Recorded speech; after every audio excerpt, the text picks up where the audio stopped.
So I'm preparing to stream, and you guys asked for more behind the scenes of what my life is like what my morning routines or my night routines if I cook and all that. So, one, I don't really cook anymore.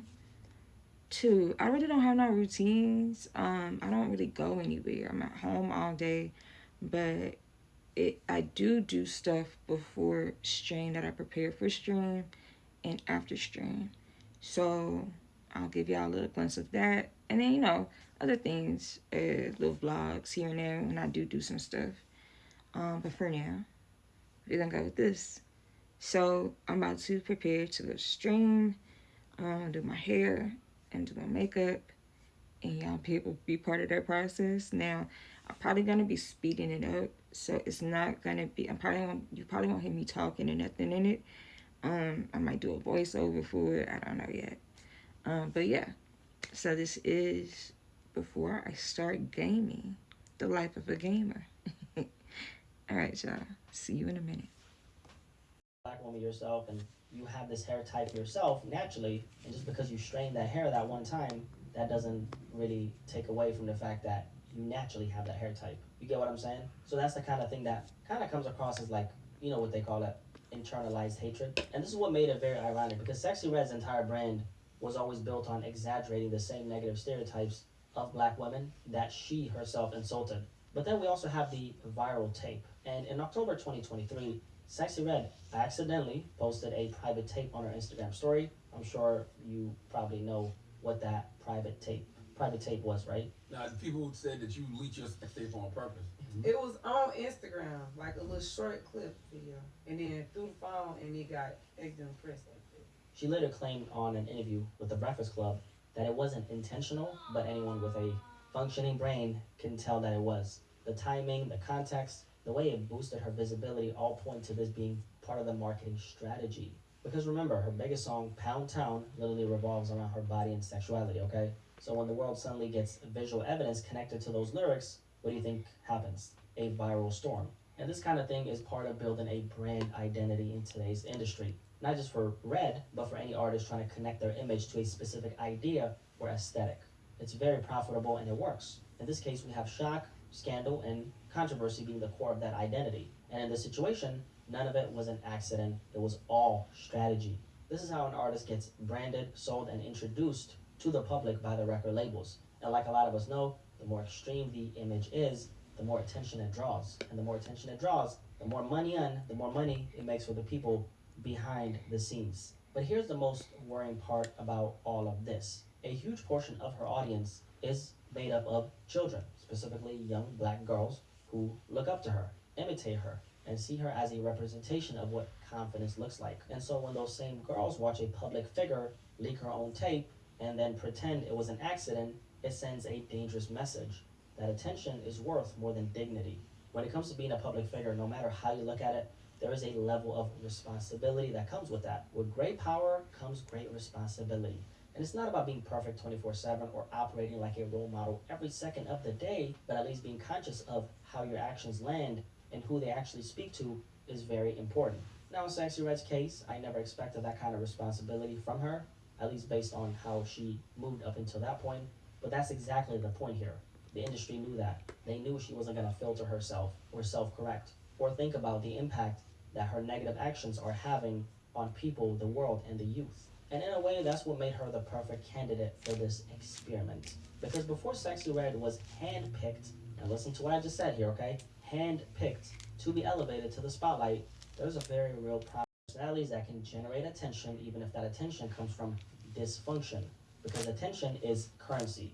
And someone who doesn't self-reflect or set boundaries is easier to brand, easier to manipulate, and easier to push into extreme directions. And during that evaluation process, a lot of questions get asked behind the scenes. Questions like who can push the public's buttons the most? Who can trigger the strongest reactions? Who will go the furthest without questioning the impact? That's why I felt like Sexy Red was being extra provocative during her blow-up period. It wasn't random.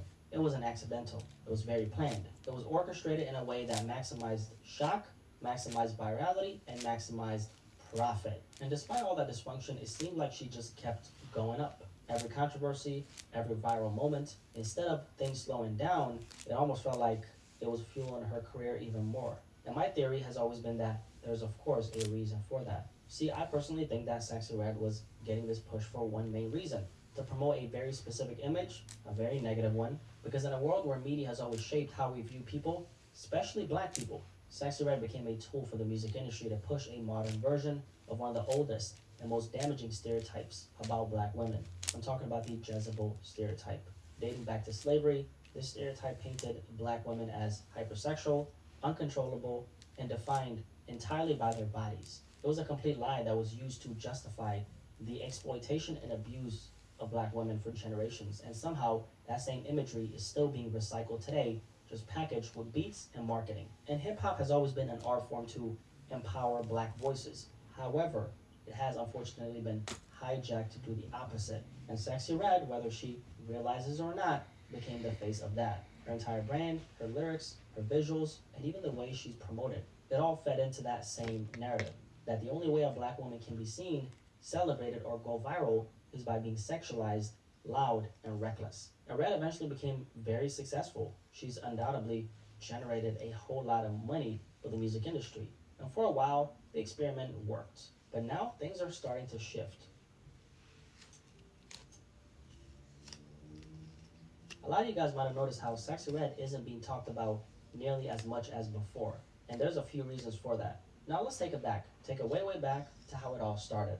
Before Sexy Red took off, she was discovered by a Miami-based label and management company called Rebel Music back in 2021. They came across some of her early songs and decided to sign her. Her A&R executive stated that once she got off the plane and I heard her voice, I knew she was a star. Fast forward to mid-2023, the peak of her blow-up, and Gamma, a new media company, stepped in to handle her distribution.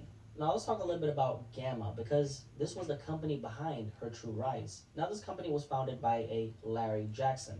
Some of you guys to the public by the record labels. And like a lot of us know, the more extreme the image is, the more attention it draws. And the more attention it draws, the more money it makes for the people behind the scenes. But here's the most worrying part about all of this. A huge portion of her audience is made up of children, specifically young black girls who look up to her, imitate her, and see her as a representation of what confidence looks like. And so when those same girls watch a public figure leak her own tape and then pretend it was an accident, it sends a dangerous message that attention is worth more than dignity. When it comes to being a public figure, no matter how you look at it, there is a level of responsibility that comes with that. With great power comes great responsibility. And it's not about being perfect 24/7 or operating like a role model every second of the day, but at least being conscious of how your actions land and who they actually speak to is very important. Now in Sexy Red's case, I never expected that kind of responsibility from her, at least based on how she moved up until that point. But that's exactly the point here. The industry knew that. They knew she wasn't going to filter herself or self-correct or think about the impact that her negative actions are having on people, the world, and the youth. And in a way, that's what made her the perfect candidate for this experiment. Because before Sexy Red was handpicked, now listen to what I just said here, okay? Handpicked to be elevated to the spotlight, there's a very real process that happens behind the scenes. Personalities of this type don't just blow up by accident. Their image, their behavior, all of it is observed, analyzed, and measured by the people who decide who gets pushed and who doesn't. And this explains something a lot of people have wondered about for years, which is, why do so many public figures suddenly explode in popularity, yet seem to completely lack a moral compass? Why do the most chaotic, reckless, or controversial artists get the biggest push? That's not by accident. How it works is this. Labels, investors, and media companies collectively look for what's profitable, not what's healthy, uplifting, or balanced. They look for personalities that can generate attention, even if that attention comes from dysfunction, because attention is currency. And someone who doesn't self-reflect or set boundaries is easier to brand, easier to manipulate, and easier to push into extreme directions. And during that evaluation process, a lot of questions get asked behind the scenes. Questions like, who can push the public's buttons the most? Who can trigger the strongest reactions? Who will go the furthest without questioning the impact? That's why I felt like Sexy Red was being extra provocative during her blow-up period. It wasn't random.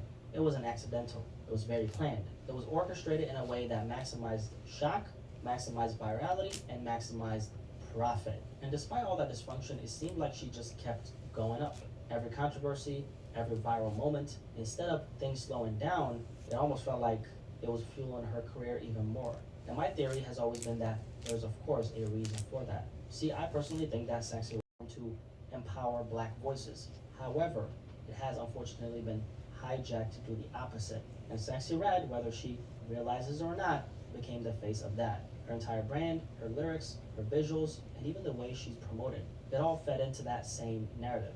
That the only way a black woman can be seen, celebrated, or go viral is by being sexualized, loud, and reckless. And Red eventually became very successful. She's undoubtedly generated a whole lot of money for the music industry. And for a while, the experiment worked.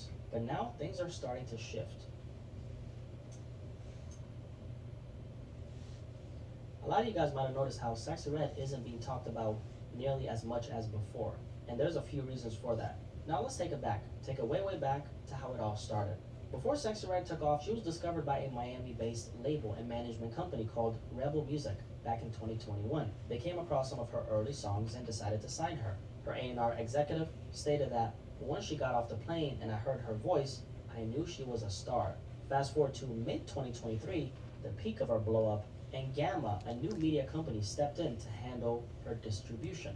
Now let's talk a little bit about Gamma, because this was the company behind her true rise. Now this company was founded by a Larry Jackson. Some of you guys in the music industry might know who this is. He actually spent 7 years as Apple Music's global creative director before leaving in 2022 to start Gamma, a company that claims to create, distribute, and market content focused on black culture. And according to Larry Jackson himself, that focus on black culture isn't just a slogan, it's the entire pitch. Because when Gamma was launched, it wasn't some small experimental startup. They actually came out the gate backed by $1 billion in financing. And the question is, where did they get that money from? We'll get to that in a second. And this money was apparently being put to work, particularly and acutely on black culture. So $1 billion dedicated specifically to black culture. Interesting. Now, Larry Jackson is a very much recognized name in the music industry. Most people, whether it's managers, artists, or anyone else who actually works in the music industry, most times they know who he is, right? Billboard even named Larry Jackson the R&B and hip-hop executive of the year. They described him as someone who's able to bring things to life, with artists like Travis Scott praising the way he moves. So he's been getting a lot of cosigns from a lot of very prominent artists as well. And one of the first big moves the company Gamma that he started made was facilitating This a is deal the with custard TikTok's 1 billion plus users that I exclusive use. access It's to just the really entire sticky. Death Row catalog, which included Snoop Oh, Dogg's classic Doggy Style It's album really and the late messy. Tupac's All Eyes on Me It as smells really well. good Now though. right here, Larry Jackson demonstrated exactly I'm about to show it the to kind of y'all. pull he and his company Gamma actually has and what it's apparently built to do. Use massive capital, It is massive access, and called massive oil commercial leverage sculpting to shape what the custard. general public, So use it when I especially black wear my hair audiences, down. consume and how they consume it. It's economics and accounting. So his now background is strictly I'm going to use corporate, not this. creative. This Together, is these a two curl essentially defining built mousse, Gamma to be a hybrid and it between has a a label little and hole media in it. powerhouse. And Sexy Red quickly became one of their biggest test cases, the face of a very calculated experiment that combined viral marketing, controversy, and cultural packaging under the banner of representation. But here's where things get interesting.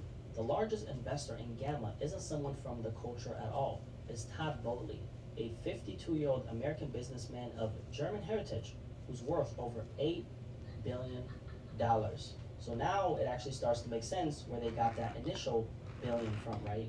So the main investor behind a company that claims to focus on black culture is a white billionaire who also happens to co-own Los Angeles Dodgers and Chelsea Football Club.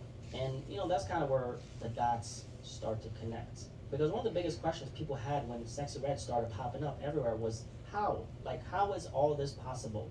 How does someone with that kind of image suddenly get this massive push from every direction?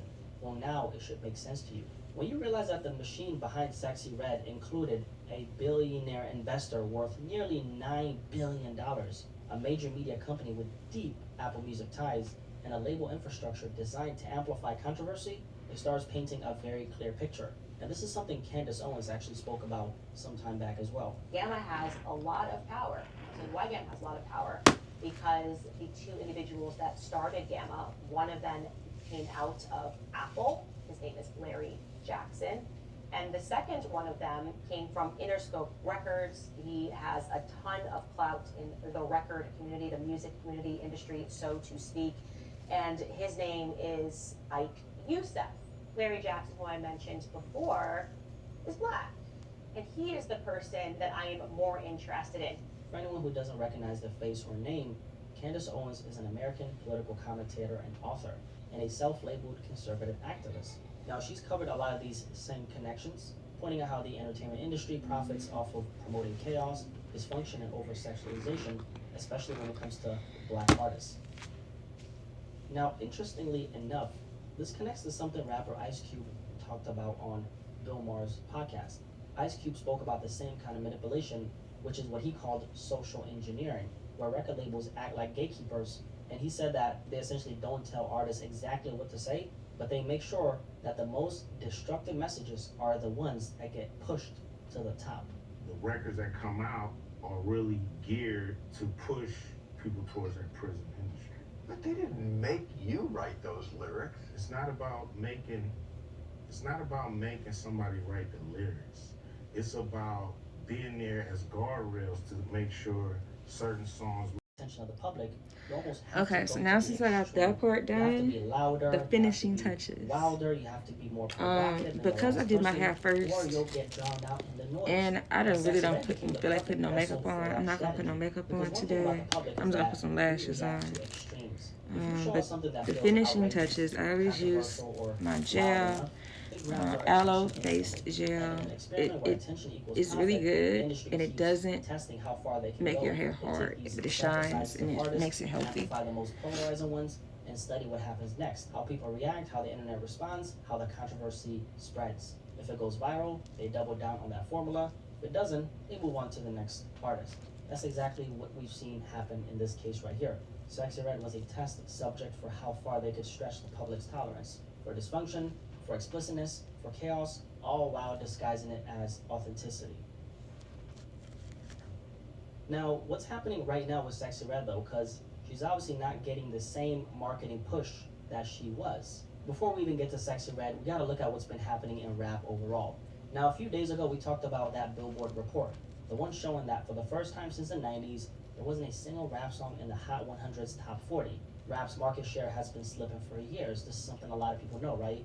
Labels aren't investing in hip-hop like they used to, and a lot of the newer sounds just aren't connecting with the public anymore. Meanwhile, country, Latin, Afrobeats, and pop are dominating. So the industry has shifted towards safe artists with guaranteed returns, meaning the machine has been, pulling back on rappers across the board, not just Sexy Red. Now for Sexy Red, she's undoubtedly an artist who's fueled by antics, and an artist in that category usually gets a huge marketing push during that initial discovery phase, where the label throws everything at them to create momentum, and it works at first. It always does. But later on, things start to slow down because antics have an expiration date. That's just how it is. There's also a growing level of fatigue towards these characters who get pushed nonstop, not just in the music industry, but just in social media in general. And the reason for this fatigue, in my opinion, is because people today are way more conscious, way more self-aware, way more spiritually tuned in than they were in the past. Because here's the thing, I'm sure you know this, right? We're living in a time where there's so many things that are attacking our attention, our energy, and our peace. So people can feel when something is forced and when something is spiritually empty. Sexy Red went through that period where she was being prioritized, where the machine was fully behind her, pushing her into every corner of the culture and industry, but things are a little different now. Just a year and some change later, that momentum isn't the same. The push isn't the same, and the public isn't reacting the same way they did before. And once the intensity of the reactions start to fade, what incentive does the industry have to keep pushing you and investing all this money into you? None. And there's also something to be said about the demographic that Sexy Red was being marketed towards. With exaggeration or dysfunction or straight up cartoonish behavior, people eventually recognize it for what it is. I personally think that all those black women should have realized, when she made those 4C hair comments, that's what we call internalized hatred, okay? And so I think that should have been the moment where they woke up and they realized, like, damn, she's straight up mocking herself and she's mocking us, right? Now, on top of that, we also know that Sexy Red's rise was built almost entirely on hype. And when something is built on hype, it fades the moment people take a step back and actually look at what they're consuming. When you change the way you look at things, the things you're looking at actually start to change. And that's kind of when people start to see through the hype and the facade. And I think that's what happened with Sexy Red. I also don't think that people are as quick to play this kind of music around their children anymore, especially after everything, people have seen from Sexy Red, but also too considering everything that's happening in the world right now. Because the truth is, there's a lot of forces operating through social media today, pushing certain ideas, certain behaviors, and planting certain messages in the minds of the youth. Not in some kind of like conspiracy way, but I'm saying in a very algorithm slash, attention type of way. The stuff that spreads the fastest is usually the stuff that's loudest, wildest, and most chaotic, and most dysfunctional. And when that becomes the dominant influence in certain spaces, parents and young people themselves start paying attention. And once you recognize the pattern, once you see the intention behind the marketing, you start realizing this isn't something you want influencing the next generation. And that shift right there matters. Because when the core audience becomes more intentional, more protective, and more aware, the entire foundation of that experiment starts to fall apart. Now look, I think Sexy Red is going to continue being successful to some extent because she's got a fan base, she's got visibility, and she's built a name for herself. But at this point, it's obvious that the experiment isn't hitting the way it used to. But what the hell do I know? You tell me, has the experiment failed or not? If you made it this far, drop a like on this video. Clearly you obviously enjoyed this video, okay? I'm really curious to hear what you guys have to say about this entire conversation around Sexy Red. You guys let me know in the comment section below, and I'll catch you guys on the next video. Peace, I'm out.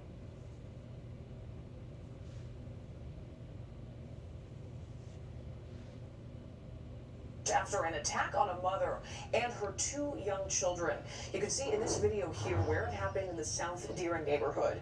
And we are blurring the video because the people involved are all minors. Our Sade Gray is live outside of the school where this happened. Sade, we're learning this is not the first time that this specific group of kids attacked someone. Exactly, Marie. The large group of parents were outside of the school calling for accountability. They say bullying has been a problem at the school, but now it's crossed the line into violence. The mother, who is also the victim, has been at the school all day talking to authorities. Hundreds of centrifuges spin at supersonic speeds, enriching uranium. Suddenly, an alarm shatters the silence. One machine surges past its limit, then explodes. Minutes later, another breaks, then another. Panic erupts in the control room. Is this an accident or an act of sabotage? No bombs fell, no commandos breached the bunker. Yet Iran's nuclear program is under attack by a faceless enemy. But how do you fight an enemy you can't even see? For years, Iran has inched toward nuclear capability, defying sanctions and warnings. By the mid-2000s, its Natanz enrichment plant became the focus of global dread, a fortified underground complex spinning thousands of centrifuges to enrich uranium. Israel views an Iranian bomb as an existential threat. The United States fears a nuclear-armed Iran would shatter the balance of power in the Middle East. Options are grim. Accept a nuclear Iran, or launch a military strike that could ignite all-out war. In 2007, Israel proved preemptive strikes were on the table by bombing a suspected reactor in Syria. Behind the scenes, other covert tactics were in play too. Mysterious explosions, faulty equipment shipments, even assassinations of Iranian nuclear scientists. But nothing slowed Tehran's march for long. Whispers swirl in Washington and Tel Aviv. Natanz must be stopped. But how? If bombs risk a regional war, what weapon can slip past concrete, anti-air missiles, and secrecy without Iran ever knowing who struck? In secret meetings, a radical alternative takes shape. What if instead of bombs or missiles, a string of code could silently infiltrate Natanz and sabotage it from within? It sounds like science fiction, but a small elite team of hackers and engineers, American NSA cyber experts and Israel's Unit 8200, And that's begin it, crafting yeah. an unprecedented digital weapon. No, For the first time, put some lines of lashes code are on. being Throw some fashioned into a lashes on. precision-guided munition. So you won't, computer my virus face that won't can be use too the damage bare, of a bomb. cause If they succeed, it could redefine warfare itself. why not? Its goal, infiltrate the Natanz facilities, So that's what I'm about to do now. I'm about to put some lashes on. centrifuges. And I'm all about to without get a trace. dressed, and This then I'm would be gonna the roll first known up, cyber attack to cause which real-world that part destruction not gonna on be in such a this scale. video. It's In gonna be in 2006, President George W. Patreon. Bush It's gonna be on personally Patreon. greenlights the covert program, codenamed So yeah, Olympic Games. When that's time to Barack do the Obama takes lashes. office, he accelerates it, Let me The put this clock is stuff up, ticking. and I'm gonna be right back. Intelligence suggests Iran is in the Negev desert at a heavily guarded Okay, Israeli so now I'm about to put my lashes They on. set up actual centrifuges identical to Iran's. I don't know how other acquired people after they was Israel on. gave up its This how I put nuclear mine program. on. Late one night, a centrifuge in the lab begins to shudder and whine. The test malware is doing its job. In a blur, the spinning machine breaks apart from within. A cheer erupts in the room. The digital bomb works. To be safe, they program the worm with safeguards. It will only trigger under very specific conditions, the exact layout of Natanz, and will eventually self-terminate after a certain date. Every contingency is considered. After months of sleepless nights and secret collaboration, they have in their hands the world's first true cyber weapon, a piece of code that can perform a kinetic act of war. But a weapon is useless until deployed. How will they smuggle this digital bomb into Iran's most secure facility? Natanz is a digital fortress, completely It's a isolated little bit from too the much, but it's alright. air-gapped network. It's cool. No outside computer can directly reach it. The attackers can't just email a virus or hack in remotely. Their malicious code needs a physical courier to cross the digital moat. Enter the humble USB flash drive. In 2009, engineers and contractors come and go from Natanz, bringing in software updates, reports, and sometimes unknowingly, malware. The worm is carefully loaded onto a USB stick by an insider or unwitting outsider whose personal laptop was infected. There's even a rumor that Western agencies arranged to scatter a few infected flash drives in places Iranian nuclear staff frequented. A classic spy trick. One way or another, that USB finds its way into Natanz. Years later, it would emerge that a Dutch mole, an engineer recruited by Allied intelligence, was pivotal in delivering Stuxnet into the heart of the plant. However it happened, once the drive gets plugged in, the phantom infiltrator is inside. Deep within the facility, the worm silently leaps from that initial computer to others. It spreads stealthily through the Natanz network like a ghost, copying itself onto system after system, always on the lookout for its prize. The Siemens Step 7 software that controls the centrifuges. Days pass, weeks. The Iranian scientists notice nothing amiss. Why would they? Everything still functions normally, or so it appears. The worm bides its time, lurking like an assassin waiting for the perfect shot. Every extra day it hides raises a new risk. What if an antivirus update exposes it before it fires? By mid-2009, months after that infected USB breaches the air gap, the trap is finally ready to spring. The worm has finally found the exact configuration it was built for. Industrial control computers, managing nearly a halt. Then speed up even faster. Imagine revving a car engine into the red, over and over. Something is going to break. The machines at Natanz endure stresses they were never meant to handle. Yet in the control room, every gauge stubbornly shows normal readings. Stuxnet's deception is working brilliantly. For a while, the sabotage is entirely invisible. The centrifuges are spinning themselves to death, and no one even hears the assassin's footsteps. But how long can the chaos stay hidden? At first, the signs are subtle. A centrifuge here and there fails prematurely. Iran's IR-1 centrifuges are notoriously fragile, so a few breakdowns don't set off alarm bells. Technicians swap in replacements, chalking it up to wear and tear, but then the failures accelerate. By late 2009, machines are crashing at an alarming rate. Entire cascades of centrifuges, dozens of units, are taken offline because so many devices are breaking simultaneously. In one instance, a cascade in Hall A26 fails catastrophically. A rapid series of pops and crashes echo through the chamber as centrifuge after centrifuge splinters apart. Panicked workers power down the whole section to contain the damage in a possible uranium hexafluoride gas leak. The heart of Iran's enrichment program is breaking, piece by piece. The engineers at Natanz are baffled and on edge. Is it human error, manufacturing defects, or something more sinister? They double-check their processes, their training, even the quality of materials. Inside the Iranian government, suspicions quietly grow that some kind of sabotage is underway. Ali Akbar Salehi, head of Iran's Atomic Energy Organization, And later that admits is, that a virus had struck their nuclear facilities around getting this ready. time. President Mahmoud Ahmadinejad himself I'm about cryptically to confesses that They succeeded I'm about to in go ahead creating and roll problems up for a and I'll make limited it number of our dress. centrifuges. And then y'all Limited, gonna he see me says. in a minute. Yet behind closed doors, the damage is far Now, y'all not beyond gonna what see Iran me acknowledges today publicly. because I don't By early stream 2010, on roughly YouTube, 1,000 but you'll centrifuges, see me nearly a when fifth this of Natanz's drops. capacity, have been destroyed or disabled. Thank y'all Years for of watching nuclear me. progress literally I'm not ground to dust without a terribly single bomb drop. perfect at doing everything, Meanwhile, but I technicians think I look replace shattered rotors, decent. but the You new know what they ones say? fail I even think I look faster. decent. Is the metal flawed, Decent. or is an unseen hand still inside?